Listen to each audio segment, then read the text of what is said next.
Sahabat Kang Musli Channel, lihat di belakang ada motor PM persiapan. Habib Lutfi itu ada di dalam makam.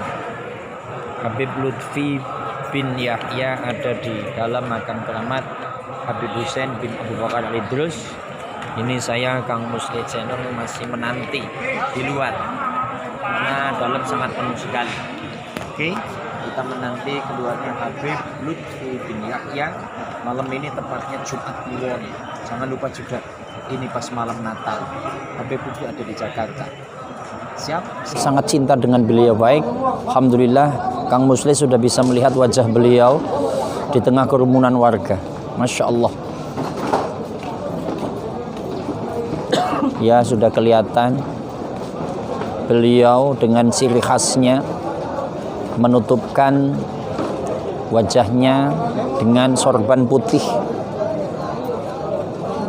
Masya Allah, kerumunan warga di situ langsung ada kawalan PM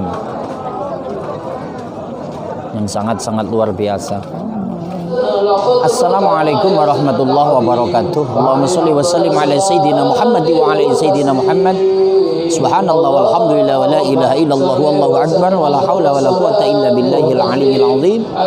Subhanaka la ilma lana illa ma 'allamtana innaka antal alimul hakim. Amma ba'du. Sahabat Kang Musli Channel, malam ini ada di makam keramat Al Habib Husain bin Abu Bakar Al-Idrus Luar Batang. Coba lihat. Malam ini malam Jumat, tepatnya tanggal 24 masuk ke 25 Desember. Tepatnya malam Natal ini. Ini luar biasa makam Habib Husain bin Abu Bakar Al-Idrus Luar Batang. Subhanallah. Ini dari berbagai penjuru, khususnya di Jabodetabek.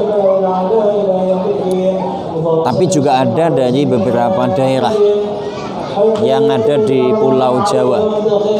Semuanya hadir di sini dalam rangka mencari barokah. Mencari barokah. Tentu akan jadi sebuah pertanyaan. Sebenarnya ada apa ya? Orang itu berbondong-bondong ke makam keramat, khususnya di makam Al Habib Husain bin Abu Bakar Al-Idrus. Tentu pertama sama-sama sering disampaikan itu ada hadis Nabi, aksiru min hadhimil laddat, perbanyaklah untuk ingat perkara yang memutuskan kenikmatan.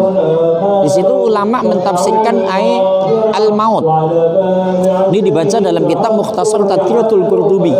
Jadi perbanyaklah ingat sesuatu yang memutuskan kenikmatan, itu kematian. Nah, dengan hadir di makam keramat tentu akan muncul satu itibar, iya ya, seorang wali yang hebat, kekasih Allah, dicintai Allah, dicintai oleh umat, itu pun berpulang ke rahmatullah. Sementara kita yang orang biasa juga nanti akan berpulang. Dan kalau sudah berpulang ke rahmatullah, kan kita tahu ulama sering menyampaikan, apa penyampaiannya? Fayunabbi'ukum bima kuntum ta'malun. Ini ayat Al-Qur'an. Nanti kalau sudah meninggal, kalau sudah wafat, itu akan diminta pertanggungjawaban. Nah, pertanyaannya apakah kita sudah siap? Siap nggak siap? Kalau dipanggil ya kudu siap. Maka bekalnya kudu iman dan amal soleh. Nah, ketika di sini ada iktibar. Orang wali, orang hebat aja meninggal. Nah, kalau kita nanti meninggal nggak bawa iman dan amal soleh, bagaimana kita? Maka ke sini kita iktibar. Subhanallah. Ya, mudah-mudahan dengan hadir di sini kita terus muncul pemikiran. Kalau begitu saya harus berbuat baik, saya harus beramal soleh dan segala macamnya. Laju yang kedua, Apa ada sih keberkahan tersendiri ketika di makam keramat? Saya itu ya baca di dalam kitab kecil yang biasa dikaji di pondok pesantren. Itu kitab kecil ya, awal-awal kita belajar itu namanya kitab Tangkihul Kaul. Kitab Tangkihul Kaul itu ada satu hadis di dalam bab keistimewaan alim ulama. Wa qala Nabi sallallahu alaihi wasallam man zara aliman. Di situ di tengahnya itu disyarah ya, itu kalau kata-kata man zara aliman ay fi qabrihi faka'anna mazaroni. Barang siapa ziarah ke makam orang alim itu seperti ziarah ke makamku, kata Nabi. Nah, hadis itu panjang. Man zara aliman faka'anna mazaroni wa man sofaha aliman faka'anna ma sofahani wa man jalasa aliman faka'anna ma jalasani wa man jalasani fid dunya ajlastuhu ma'i yaumal qiyamah. Orang yang ziarah ke makam orang alim maka seperti ziarah ke makamku. Orang yang salaman dengan orang alim maka seperti salaman dengan aku. Orang yang duduk dengan orang alim di dunia, duduk dengan orang alim maka laksana duduk dengan aku. Dan orang yang sudah duduk dengan aku maka akan duduk bareng dengan aku di yaumul qiyamah. Itu subhanallah. Nah, di sini ziarah ke makam orang alim, man zara aliman fi qabri, yang ziarah ke makam orang alim di sini karena fi khutwatih, maka setiap langkahnya koslun fil jannah, akan dibangunkan satu istana di surganya Allah Subhanahu wa taala. Maka kalau berjalan dari rumah, ada yang naik motor, yang naik mobil ke makam orang alim, itu setiap satu langkahnya akan dibangunkan surga. Di dalam surga akan dibangunkan satu bangunan di dalam surganya Allah Subhanahu wa taala. Maka subhanallah. Nah, kalau kita ingat penjelasan para alim ulama, orang-orang tua kita dulu, kalau ziarah ke makam orang alim ya banyak barokahnya. Ziarah ke makam keramat banyak barokahnya.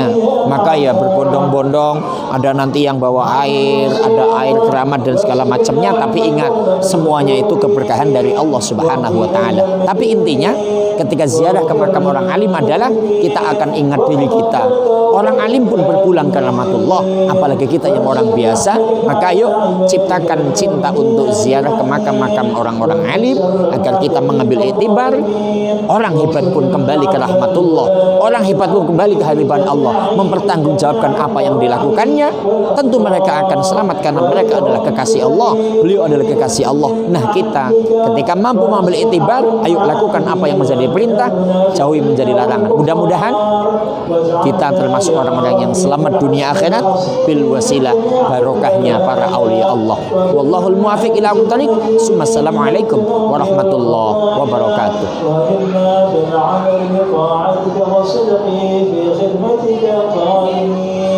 وإذا